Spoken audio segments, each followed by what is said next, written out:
Hello everyone. Welcome to Anthropology Analytica. I am Dr. Arjun Bopanna, Anthropology faculty at InsightsIAS. In this video, we shall discuss a 15-marker question on write a note on Australopithecus. So this is part of human physical evolution. So let us see the framework of this particular question. First, you should give an introduction to Australopithecus, their time period, the kind of environment in which it lived, the discovery of Australopithecus, its forms, etc. Then you will talk about the physical feature of Australopithecus, the skull, the height, the body features, the dental makeup, the limb bones, etc. Then please don't forget, whenever you are talking about a specific species, subspecies, etc., you'll also have to write about cultural features. Then in the conclusion, you can write about the forms and the phylogenetic status. Okay, so what happened to Australopithecus? Right, so this is what the structure of your answer. So as you all know, Australopithecus, was one of the earliest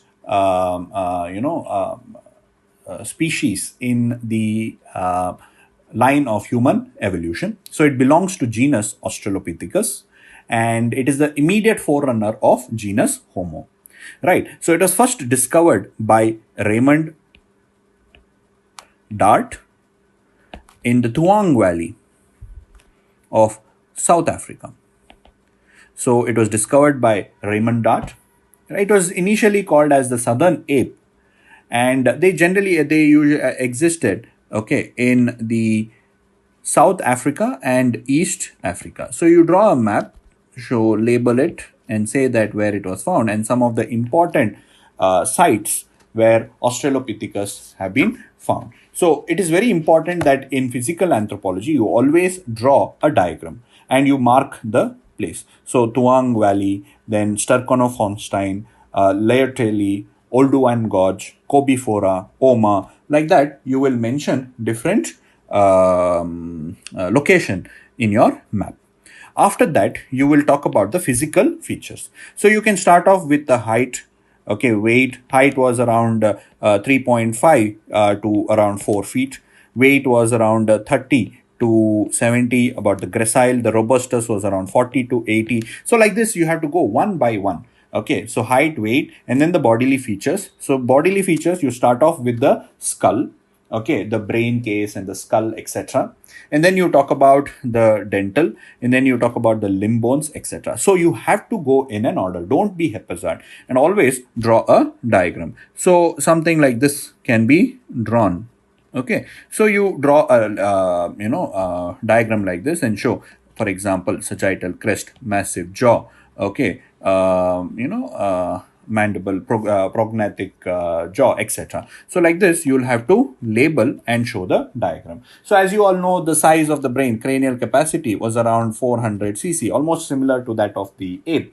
And but slightly had increased, but very small compared to that of modern man. Then there was expansion of the cerebral cortex, indicating that there could have been some kind of communication. Cerebellum also had increased, indicating that fine control motor this one was there. Sagittal crest had reduced, but still it was pronounced. So like this, you will go on discussing one after the other. Then even in the dental features also, we see that gracile were probably omnivorous and robust were vegetarian. So dental arcade mainly was like man-like. Okay, and shows that they were adapted to vegetarian diet. Mandible, however, was still massive. Mandible still was chinless, like that of the primate, and without simian shelf. So like this, you will have to write about the dental. Then the limb bones also showed very significant features of bipedal locomotion. See, one of the significant feature that we need to find is linea aspera. So Australopithecus had linea aspera, indicating that they had bipedal locomotion. Then in cultural features also, there are still controversies with respect to whether they had culture or not. Some say yes, they did have culture. For example, Dart says that yes, there was culture, and he says that Australopithecus used bones, teeth, and horns, and for which they even give a name called as osteodontoceretic. Okay, and because they were made up of bone and organic matter, they got decomposed and there's no evidence as such. So therefore it is still very much disputed, and the first stone tool was used by Homo habilis, that is the handyman. So that also can be mentioned in your answer. So cultural features, you can write about osteo-odonto-keratoculture culture, and then various little bit symbolic language because of the anatomical development relating to language and communication in the skull of the Australopithecus. That means through cranial studies, we have found that they had cerebral cortex, which indicated some form of symbolic communication. So those are all cultural features. Then in the form also, you can very briefly mention that Australopithecus was of two types, robustus and gracile. Yes, so Australopithecus gracile had 4 species, and the Australopithecus robustus, which is also called as Paranthropus, had 3 species, Ethiopiticus, robustus, and Bosai, etc.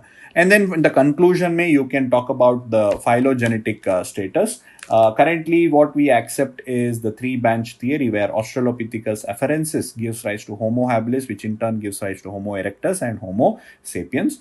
The other 2 branches include Paranthropus Ethiopiticus and Paranthropus bosai. The other one, Australopithecus africanus and Australopithecus robustus, which got extinct. So like that, very briefly, you can talk about the 3-branch theory and how it became extinct, because they were over specialized in their diet, and they could not match the fight with the technologically advanced Homo habilis. Then they were also predated by Homo habilis, who had better technology, and this way Australopithecus came to an end.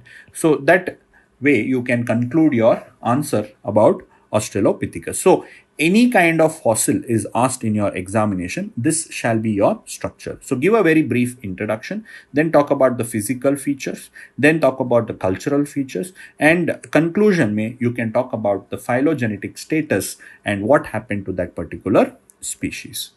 Okay, so I hope this video was useful in helping you understand the answer for this particular question.